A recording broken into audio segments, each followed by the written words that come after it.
Welcome to Everyday Entrepreneurs Everywhere with your host, Chris Parker. Well, hello, Chris Parker here. I'm back with a very good friend, longtime friend, Joe Park. I've met Joe, you'll have to remind me, Joe, but I think we've met each other in 8th grade across a line of football, growling at each other or something. That's sort of what I remember back in the days. But that is true. I didn't know who the hell you were, except that this giant thing across from me that I tried to get around. But yeah, so here we are, trying to get around each other again. So, Joe, tell us who you are and what do you do? I am a videographer. I have a video production company, Joe Park Films, that I've been running for 20 years. We do mostly corporate promo work and some event coverage stuff, a little mix of both. And then the occasional, really fun creative stuff. It all started, I guess you could say it started back in college 30 years ago, or 25 years ago, when I grew up as a bit of a movie geek and was going to school, going to major in history. And one day we were walking out of a movie theater and I literally stopped dead in my tracks and said, why am I going to school for history? I should go to film school. And I basically was a college dropout at that point on, moved back down 500 miles south with my folks and started going to film school at the local community college. And then basically just started buying cameras and started a little video production company. And I've been doing it ever since. It's not exactly making, the $200 million movies that I envisioned at one point, but there's a lot of reasons for that. And I do, and like I said, I get to explore my creative side at times, whether it be short films or music videos or documentaries or things like that. Yeah. Well, that's one of the reasons why, other than my just adoring you as a person, but one of the reasons why I thought, for everyday entrepreneurs everywhere, the theme of the podcast was, even before you were finished with university or college, you started this vocation, this passion, and effectively you've been able to support your lifestyle with this and other activities. And so for me, it's a perfect entrepreneurial story. Maybe not $200 million, success, but, following your passion, and you've led your life. So it's allowed me to leave the life of leisure that I so very much enjoy. Yeah. In that it pays well. I don't have to work as often as most people do. And it's allowed me to, it's taken me to Australia. It's taken me to Europe. I've worked in Southeast Asia. And it's taken me all over the States, and you could spend a lifetime, in the States without seeing a hundredth of it. Yeah. And I actually had never flown before I started doing this in the States. I had never flown to the East Coast. And now I've been to, for work, I've been to Manhattan 13 times. I've been to, pretty much just about every big city in the States. And there's some places on my list I haven't been able to hit yet for work. Working on that. But it's fun to be able to go and see new places and go on new adventures and get paid to do it. Nice. And you said there's all sorts of reasons why it maybe hasn't been as financially successful as you had hoped? Well, no, it's not that. In terms of the dream is to become this giant movie maker. And to do that, there's basically one of two ways to do that. At least back in my day, before all this digital video and stuff, it was basically you either needed to move to Hollywood and start as a production assistant and slave away and just kind of work your way up. I was never interested in moving to LA. Nor being a PA. The other way would be to basically go out and raise money and make your own film. And I was never very comfortable going out and say, hey, can I have $100,000? Yeah. I'm a film student. I'd love to make this 15-minute short and take it around Hollywood to, and I'm not a salesman. So that was just never my thing. So I just started my own little video production company and just, I've done little things, as you know, over the years, and I get to feed that creative side on occasion. But it's not something I need to do all the time. So in your company, the there must be all sorts of opportunities to do different things that come across. What is it? What is the sweetest sort of project that you get, within the scope of of Joe Park Films? What's the dream project for you right now? Well, the dream project would be, oh Lord, would be a combination of, okay, we're going to, pay you to travel somewhere, and we're going to give you sort of creative license to do whatever you want. And it's going to be something fun, like something adventurous, like, we're taking a ship into Alaska, and we need someone to tell our story, because we're going to go visit some, ancient burial ground where there might be ghosts, just something really fun and out there and crazy, going to fun places. That's the stuff I really like to do. I don't, that's not something that I really get to do, but because generally, for example, I've been paid to go to Australia 5 times. The jobs I've done there have been really boring, but I didn't really care, because, hey, I get to travel to Australia for free. Mm-hmm. And when I'm there, for example, if I have a job in Sydney, I'll get the job done, but then I'll bounce, through Melbourne or wherever else and see the country while I'm there. I did a job there once where we were shooting a TV show for like a medical TV show. And we were doing a lot of men on the street interviews, and we were driving from Sydney all the way up to Brisbane doing that. And that was fun. But it's not the dream project. The dream project would be ultimately someone handing me $5 million and say, hey, go make a movie about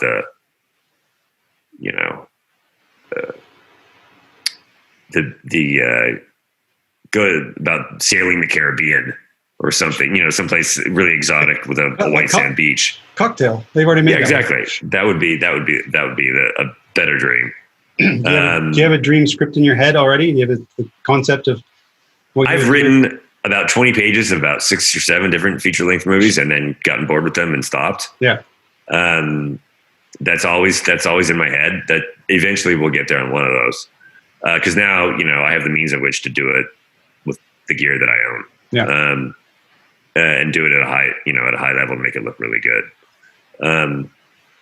It's just finding that time to where all of a sudden I have that sort of financial cushion to be like, okay, I can stop working for the next 4 months and devote myself to this. I just don't have that ability to do that right now. And right now, as we speak, we're in the middle of COVID, so we can't do a lot of anything right now. I was talking to Christian Kniga, who I know you know of, at least maybe you've even met, the director that I work with sometimes. And in hindsight, I'm really kicking myself, because this would have been potentially a great time to go make a film, because everyone's idle. You'd have to find a way to do it safely at a keeping distance and stuff. But everyone had free time, so next time there's this global pandemic, I want to get my creative juices going fast instead of let this fear uncertainty thing take over. But, if you have if you have the means, like if you have like the people that are also available, and you can go out and do it safely. Got it. Yeah, it really is the perfect time. So you also occasionally do the wedding video. You were kind enough to come over and do my wedding video, which we just still adore and treasure. I do occasionally. Yeah, we do event coverage. Used to be like. That's how a lot of guys start, because it's you can go get a camera and you can cover weddings cheap and learn how to shoot. As I've gotten older, getting nearing 50, those weddings take their toll physically, and they're not things I want to do that often anymore. Yeah. So I only book a select amount per year now, just because it's just not how I want to spend my time, even though they are hard to turn down sometimes because they pay well. But I only do a few a year. I used to do about 40 a year. Now I do about half a dozen. But my advice to people is don't hire some teenage kid with a handycam. I couldn't agree more.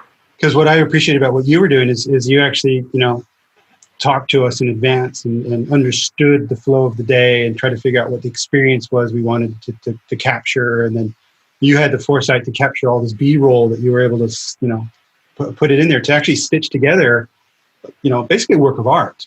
And I don't think that's a skill that comes with time, I guess.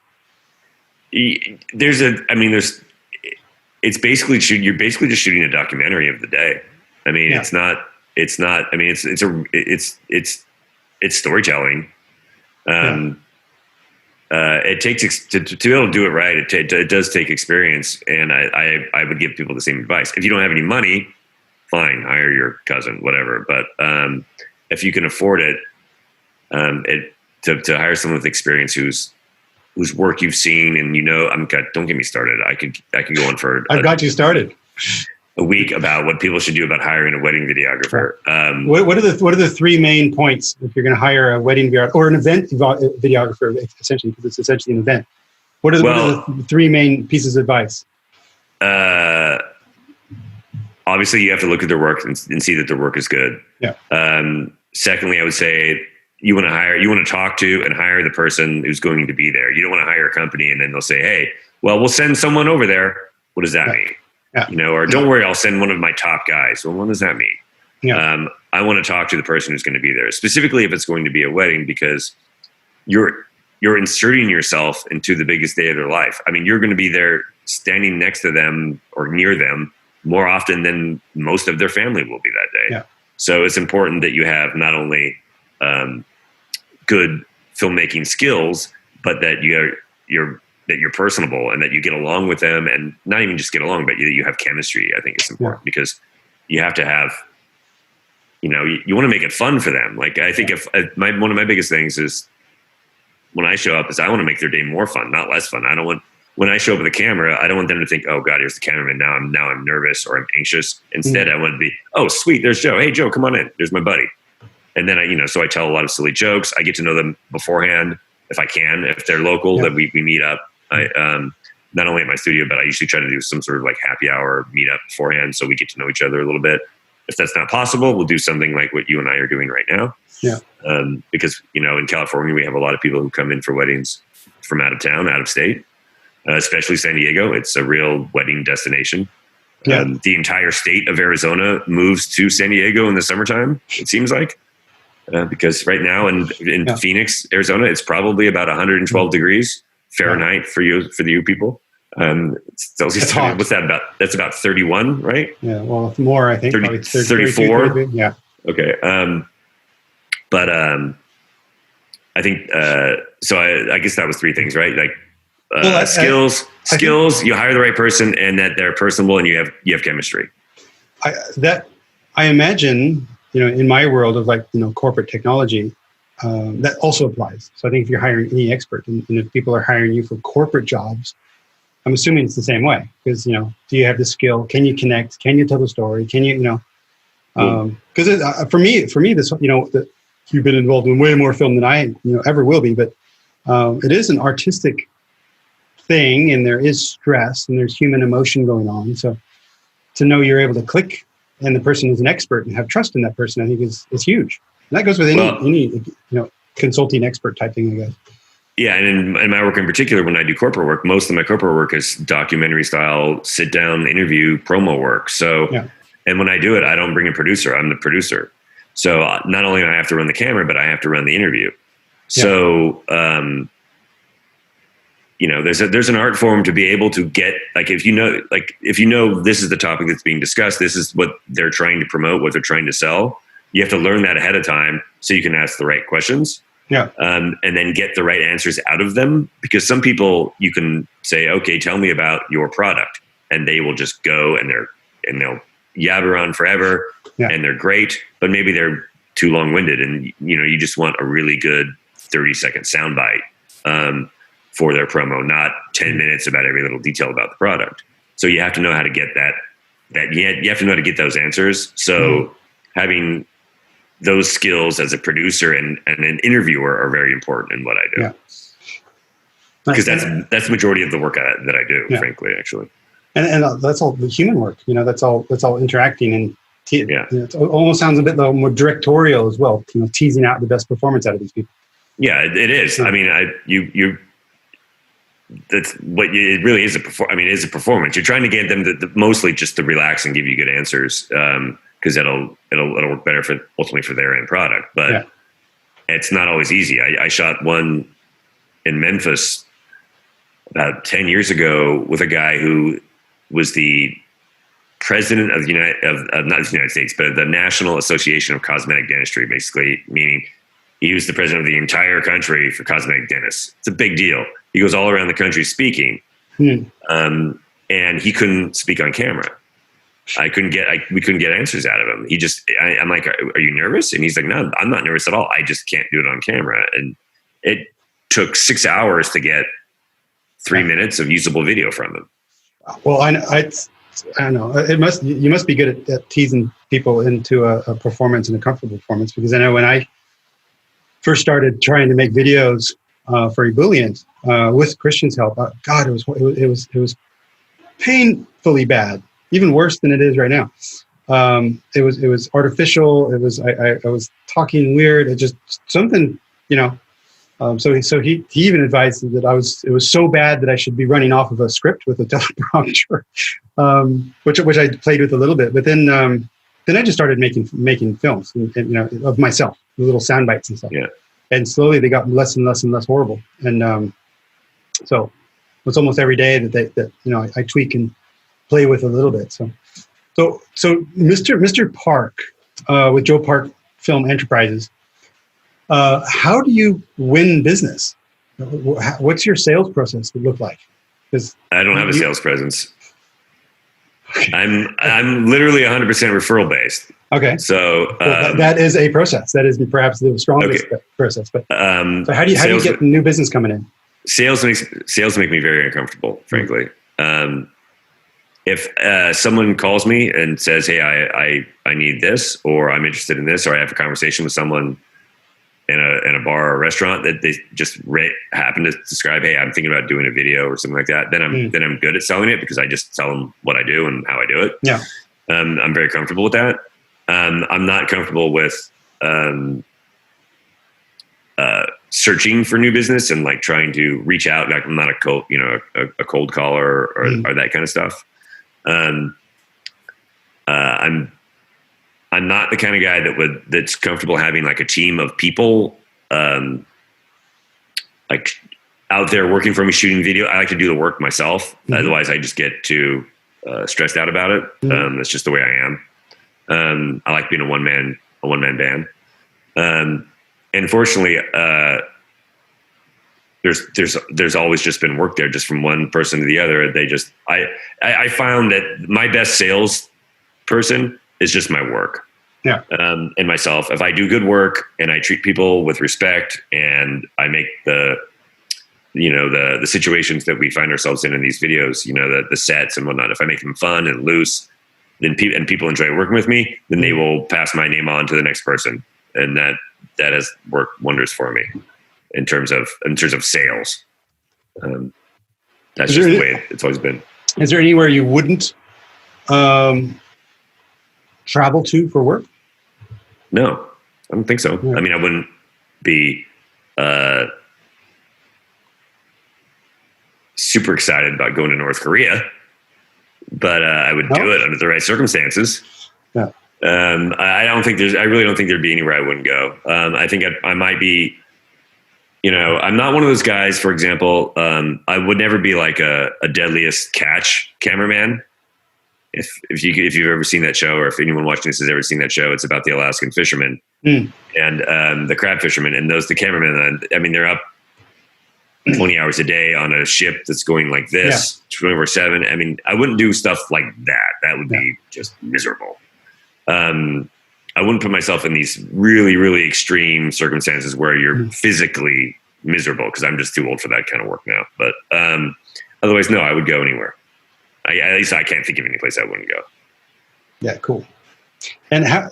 Honestly, I think another good friend of mine gave me some coaching advice not long ago, where, again, about Ebullience, which is, you know, something that I've started essentially during Corona as a coaching business. And he politely and firmly just said, "Hey, Chris, stop selling. Nobody wants to be sold to. Just let people buy. You know, make it clear what you do, the value you create, and just make it very easy for people to buy, and the right people will buy." And I think those are beautiful words. And it sounds like that's what you do naturally, anyhow. You know, so referral business is you know, glorious. I find that usually if I'm in competition with other companies for whether it be a corporate job or a wedding or whatever, I tend to win more of those competitions than I lose. And it's usually just because I don't sell. I just say, this is what I do. And I usually will also say, oh, and by the way, if you don't, I'll usually refer someone else too. I'm like, oh, buddy, so-and-so is also good. If you don't like the way I do it, or my pricing doesn't work for you or whatever.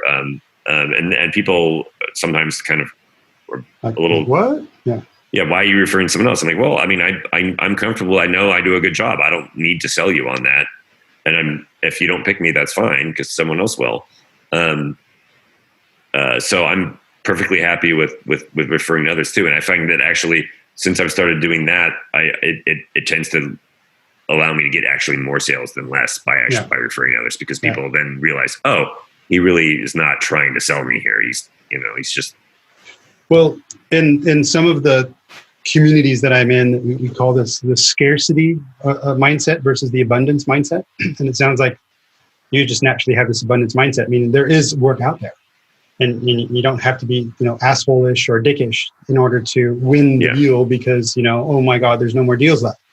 But I think you've sort of been that way all your life. I've known you for a lot of it, but it's been very relaxed that way. And what percentage of your life have I known you? It's been 34 years. Of 48, so that's probably about 75%. Yeah, now incredible. Clearly, I'm almost about 72%, I think. So, I'm now going further, diving deeper into Joe Park Film Enterprises. How have you? Are there any highlights or tips that you have learned to make your creative process more efficient? Yes. At least for me personally, it's with, video making or filmmaking, everyone wants to call it filmmaking now, because if you're a videographer, that's a bad word. That means you're like running around with a 1980s camera, and we're all filmmakers now. Okay. That's don't get me started on that. But what I have, the thing that specifically to that works for me is, I find that I have a way of doing the videos that I do, and I had to get comfortable with the idea that this is how I do them. I do a very good job, and I had to be comfortable with that and not try to win an Oscar every time I sat in the editing bay. Once I became comfortable with, okay, no, this is my style. I don't have to spend 30 hours on something that I can edit in 8. And that, I guess that's what I'm trying to. It's in, for example, back in the day, I used to watch a lot of wedding videos when I was first into it. I'm like, oh, that guy does that. That's better than me. Damn it. I got to learn how to do that. And that's great, because you get better. That's how you learn. You learn by doing, that's how you learn. You get better that way. But eventually I got to the point where I'm like, okay, this is what I do. It's great. I don't have to try to reinvent the wheel every time. I should just do videos that my clients love and be comfortable with that. I think as a creative person, sometimes you get caught in that trap of trying to do something different every time you work. Mm-hmm. And when you do that, it means everything takes 3 times as long, and then you get backlogged, and then stress comes up. Instead, you should just go, no, I can do this way, but I've done it 100 times. It's okay to do it 101 times. If it's great work. There's nothing wrong with great work. It doesn't have to be different every time. And so basically, sort of to a degree, fighting off the creative side of me who wants to do something different and new every single time I do something, and just, be comfortable with not always doing that, and just sometimes just cranking out the work, which they will love. It's because it's great work. And just because you've done it similarly before, it doesn't matter, because they don't know that. I mean, if you've done a video that looks like a video you did 3 years ago, who cares? If the client loves it and it's great work. Well, I loved what you did, and as I'm thinking about it, I think you even did my sister's wedding, and she loved what you did. People are referring you for corporate work all the time, so they love what you're doing. So, and it applies for both events and corporate work and anything and all that. It's just like know what know what the end product needs to be, and just do it, and not worry about trying to reinvent the wheel every time. Yeah, but you can feed your creative side in other ways. Yeah, something that I battle all the time is coined in the term of perfection is the enemy of profit. And yeah, amen. And yeah, so I think, for me, that with this ebullient journey, to focus on simplifying thought in order to accelerate business. I think it's my own treatment sometimes against my own over engineering and over perfectionism. And if you lean in and try to teach what you need, that the best way to learn something is to teach it. So. Yeah. But so I'm going to go a little off piste here and bring up some other creative activities that you have embarked on recently with your entrepreneurial spirit. Can you give us a few words about Uncle Joe?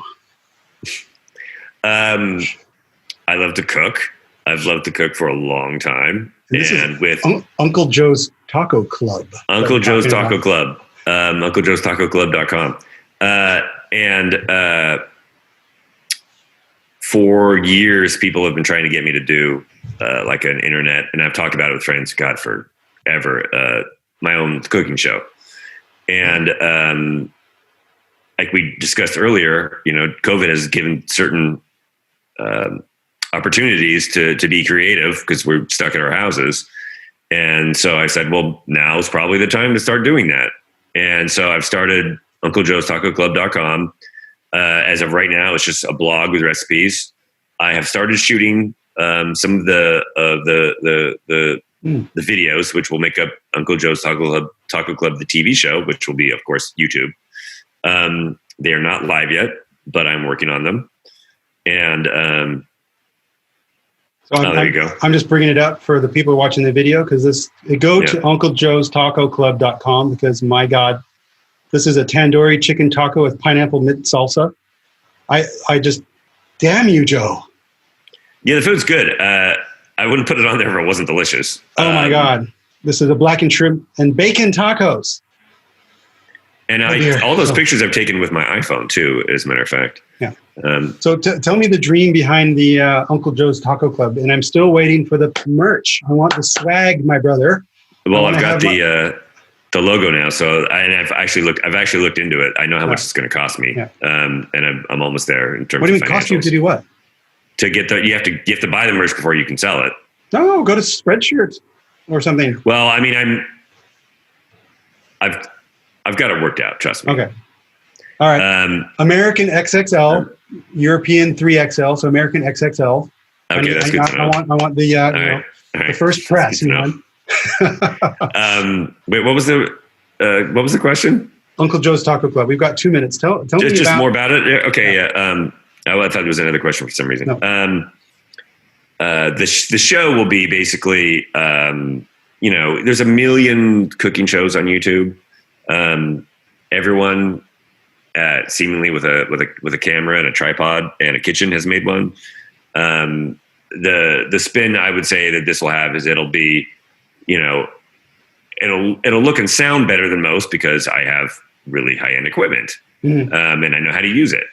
And it's still going to be very simply lit, just a couple of lights and me in the kitchen, but there'll be some filmmaking elements, some creative filmmaking elements that will be put into it that will make it, I think, more fun. Yeah. And it'll be humor. If you guys go on the blog and you read the recipes, I've got my humor in there already. I'm sure. It looks so good. I can't go through this life without trying to make a joke out of everything. Good. So I can't do, and as much to what you were talking about earlier, as far as being more relaxed on camera, it's so far been a bit of a struggle for me to flip things around and put myself in front of the camera. I'm comfortable doing it, but I'm not very good at it yet. But I think that just takes reps. Yeah, exactly. Just keep repping it. So, Hey, Uncle Joe, we are out of time. So joeparkfilms.com. Uncle Joe's Taco. On Facebook, you can join the group Uncle Joe's Taco Club if you find it, and send in the request to join it. It's just it's not a group for me. It's a group for people to share their pictures of and share their love of tacos. And I do. So let's share the love of tacos. We would love that to be like a worldwide phenomenon of a group and have people sharing their tacos from Thailand and Russia. And let's make it so. Uruguay, etc. All right. Thanks, Christopher. Love you. Cheers. Learn more at evillian.com/podcast.